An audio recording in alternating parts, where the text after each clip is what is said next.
اگر آپ کو اللہ کے گھر میں جانے کا موقع ملے تو یہاں پر لازمی نفل ادا کرنا۔ چھٹے نمبر پر جو مقدس جگہ ہے وہ ہے ملتزم۔ حجر اسود اور باب کعبہ کے درمیان والے حصے کو ملتزم کہا جاتا ہے۔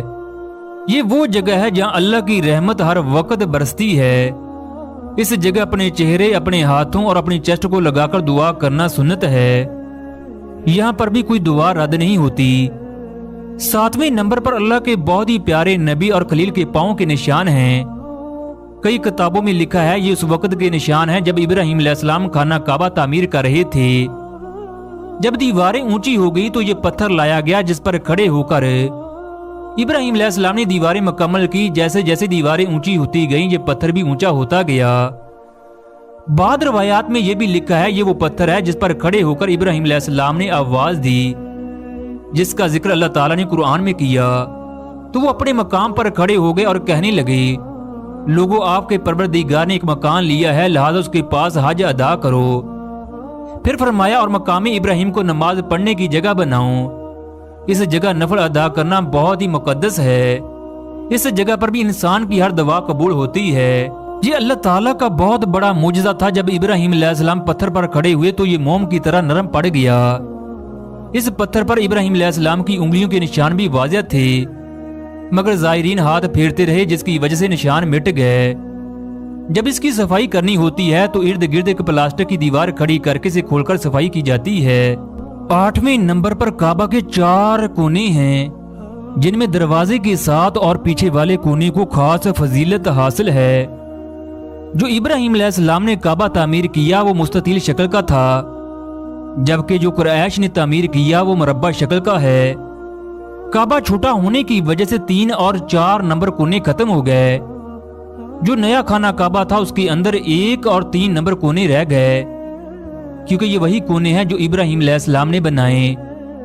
باب کعبہ کے ساتھ جو کونا ہے اسے رکن حجر اسود کہا جاتا ہے کیونکہ یہ حجر اسود کے اوپر ہے، جبکہ پیچھے والے کونے کو رکن یمانی کہا جاتا ہے۔ اس کونے کی سمت یمن کی جانب ہے۔ نیچے وہ جگہ ہے جہاں پر خانہ کعبہ کا غلاف نہیں۔ یہ وہ جگہ ہے جسے حضور اکرم صلی اللہ علیہ وآلہ وسلم ہاتھ لگاتے یعنی استلام کرتے۔ یہ جگہ بھی مسلمانوں کے لیے انتہائی مقدس ہے، یہاں پر بھی ہر دعا قبول ہوتی ہے۔ حجر اسود اور رکن یمانی کے درمیان آپ یہ دعا کرتے، اے رب ہمیں اس دنیا میں جو کچھ بھی اچھا ہے عطا فرمائیے اور ہمیں جہنم کے عذاب سے بچا۔ خانہ کعبہ وہ جگہ ہے جہاں انسان گناہوں سے اس طرح پاک ہو جاتا ہے جیسے ابھی ماں کے پیٹ سے پیدا ہوا ہو۔ جب زائرین احرام باندھ کر یہاں طواف کرتے ہیں تو اللہ تعالیٰ فرشتوں سے کہتا ہے، میرے بندے جو کچھ مانگ رہے ہیں انہیں عطا کر دو۔ خانہ کعبہ کے اس کونے کو رکن شامی کہتے ہیں کیونکہ اس کی سمت شام کی جانب ہے، جبکہ یہ جو آخری کونا ہے اسے رکن عراقی کہا جاتا ہے، اس کی سمت عراق کی جانب ہے۔ 12 نمبر پر ہے خانہ کعبہ کا غلاف۔ ابتدا میں خانہ کعبہ بغیر غلاف کے تھا۔ تبا پہلا بادشاہ تھا جس نے بیت اللہ پر غلاف چڑھایا۔ حضرت ابو بکر کے دور میں سفید رنگ کا غلاف تھا۔ حضرت عمر سال میں 2 دفعہ کعبہ پر غلاف چڑھاتے۔ اس طرح کعبہ پر مختلف رنگ کے غلاف چڑھائے گئے۔ اب غلاف کعبہ کالے رنگ کا ہے۔ خانہ کعبہ کا غلاف ہر سال 9 ذی الحج کو تبدیل کیا جاتا ہے۔ 5 گھنٹے تک تقریب جاری رہتی ہے۔ پہل خانہ کعبہ کے غلاف کو رسیوں کی مدد سے اوپر کی جانب باندھا جاتا تھا، لیکن اب حج کے دوران کعبہ کے ساتھ کاٹن کا کپڑا باندھا جاتا ہے۔ اس کا مقصد یہ ہے کہ حج کے دوران بہت زیادہ ہجوم ہوتا ہے جس کی وجہ سے لوگ کعبہ کے داغے کو کھینچتے اسے کینچی کی مدد سے کاٹنے کی کوشش کرتے ہیں۔ 14 نمبر پر ہے خانہ کعبہ کی گرین لائٹ۔ یہاں سے طواف شروع ہوتا ہے اور 7ویں طواف کے بعد یہیں پر ختم ہوتا ہے۔ صفا مروہ میں بھی گرین رنگ کی لائٹ ہیں اور اوپر بورڈ کے اوپر بھی لکھا ہوتا ہے۔ 15ویں نمبر پر اب چھوٹے چھوٹے پتھر دیکھ سکتے ہو۔ یہ وہ جگہ ہے جہاں حضرت جبرائیل علیہ السلام نے آپ صلی اللہ علیہ وآلہ وسلم کو نماز پڑھنا سکھائی۔ اسی جگہ نماز کا وقت، نماز میں کیا پڑھنا ہے بتایا گیا۔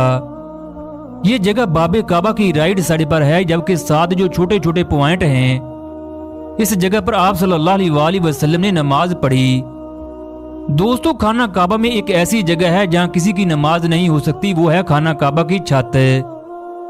حضرت آدم علیہ السلام کو جب زمین پر اتارا گیا تو سب سے پہلے انہوں نے بیت اللہ کا حج کیا۔ فرشتوں نے آ کر خوشخبری دی اور کہا ہم نے آپ سے 2000 سال پہلے بیت اللہ کا حج کیا۔ حضرت آدم علیہ السلام نے پوچھا اے فرشتوں تم حج میں کیا پڑھتے تھے؟ انہوں نے کہا ہم سبحان اللہ والحمدللہ ولا الہ الا اللہ واللہ اکبر۔ پھر آدم علیہ السلام بھی یہی طواف میں پڑھتے رہے۔ قیامت کے دن کعبہ پہلی رات کی دلہن